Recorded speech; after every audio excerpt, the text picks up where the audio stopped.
ہمارے ذہنوں میں جو معیارات بیٹھے ہوئے ہیں وہ کیا ہے؟ کامیابی پیسے سے ہے، کامیابی جائیداد سے ہے، کامیابی کاروبار سے ہے، کامیابی شہرت سے ہے، کامیابی اقتدار سے ہے.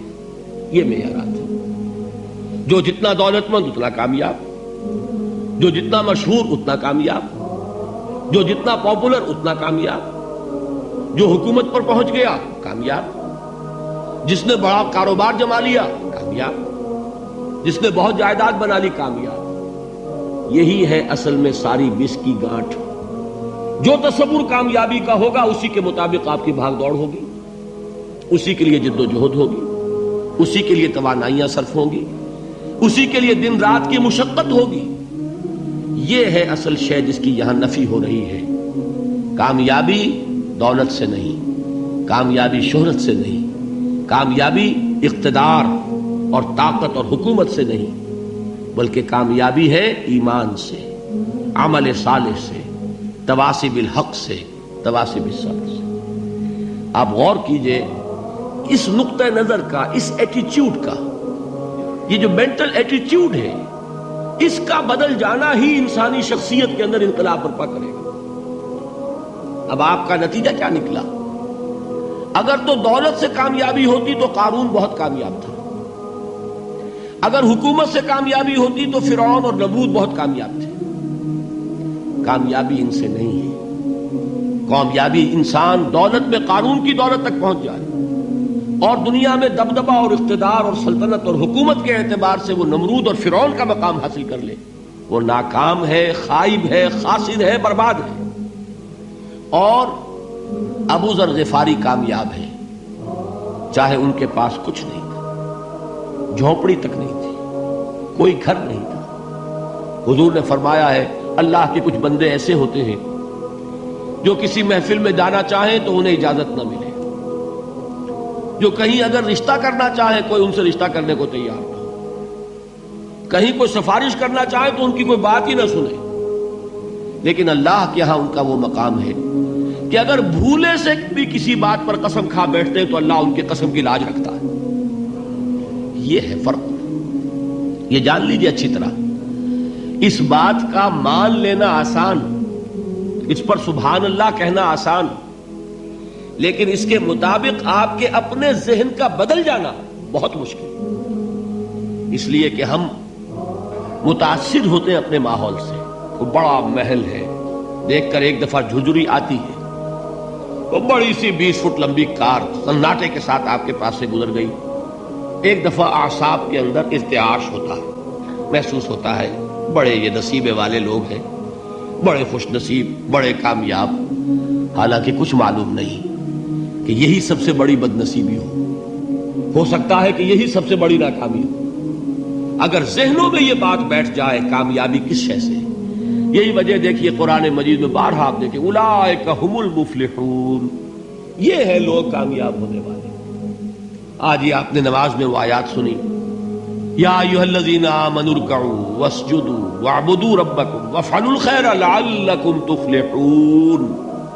اے ایمان والو، رکوع کرو، سجدہ کرو، اپنے رب کی پرستش اور بندگی کرو اور اچھے کام کرو تاکہ تم کامیاب ہو جاؤ. تو کامیابی کن چیزوں سے ہے؟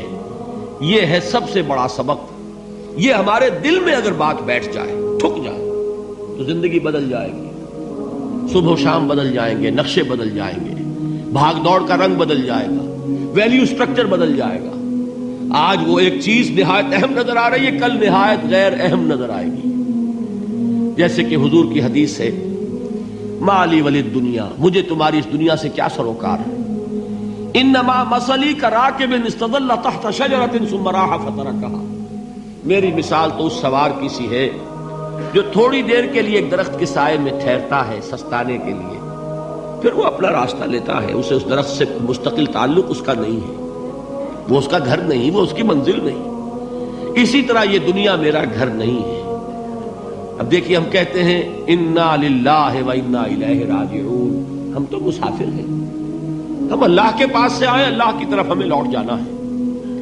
کن فی الدنیا کانک غریب و عابر سبیل، حضور فرماتے ہیں دنیا میں ایسے رہو جیسے کہ تم اجنبی ہو یا راہ چلتے مسافر. لیکن یہ طرز عمل کب ہوگا؟ جبکہ یہ آیت ہمارے ذہنوں کے اندر بیٹھ گئی ہو. والعصر ان الانسان لفی خسر الا الذین آمنوا وعملوا الصالحات وتواصوا بالحق وتواصوا بالصبر. یہ ہے اصل بات جو میں نے عرض کیا تھا کہ میں بتاؤں گا صحابہ کیوں ایک دوسرے کو یاد دلاتے تھے. اس لیے کہ دیکھیے جیسے برف باری اگر ہو رہی ہو، آپ باہر نکلیں گے تو برف آپ کے کپڑوں پر جم جاتی ہے نا، تو آپ جھٹکتے ہیں کپڑوں کو تاکہ برف ہٹ جائے. ہمارے ایمان پر اس دنیا میں رہتے ہوئے جب ہم متاثر ہوتے ہیں ماحول سے تو گردہ آ جاتا ہے، برف پڑ جاتی ہے، اس کو جھٹکتے رہنے کی ضرورت ہے. اور وہ جھٹکنے کی بہترین اور مؤثر ترین شکل یہی ہے کہ یاد رکھو کامیابی ان چیزوں سے نہیں ہے. چمک دمک جو ہے دنیا کی، یہ ساری چمک دمک جو تمہیں رجھا رہی ہے، جو تمہیں اپنے اندر گم کیے ہوئے، یہ لفظ گم پر اقبال کا وہ شعر یاد آ گیا کہ کافر کی یہ پہچان کے آفاق میں گم ہے، اور مومن کی یہ پہچان کے گم اس میں ہے آفاق. تم گم نہ ہو کر رہ جاؤ، اس میں مبہوت نہ ہو کر رہ جاؤ، مرعوب نہ ہو کر رہ جاؤ.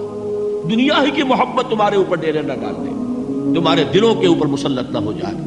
لہذا تازہ کرتے رہا کرو والعصر ان الانسان لفی خسر الا الذین آمنوا وعملوا الصالحات وتواصوا بالحق وتواصوا بالصبر. پھر یاد کر لو، پھر تازہ کر لو اپنے اس یقین کو کہ کامیابی دولت سے نہیں، کامیابی ثروت سے نہیں، کامیابی اقتدار سے نہیں، کامیابی شہرت سے نہیں، کامیابی جائیداد سے نہیں، کامیابی ہے ایمان سے، کامیابی ہے عمل صالح سے، کامیابی ہے تواصی بالحق سے، کامیابی ہے تواصی بالصبر سے.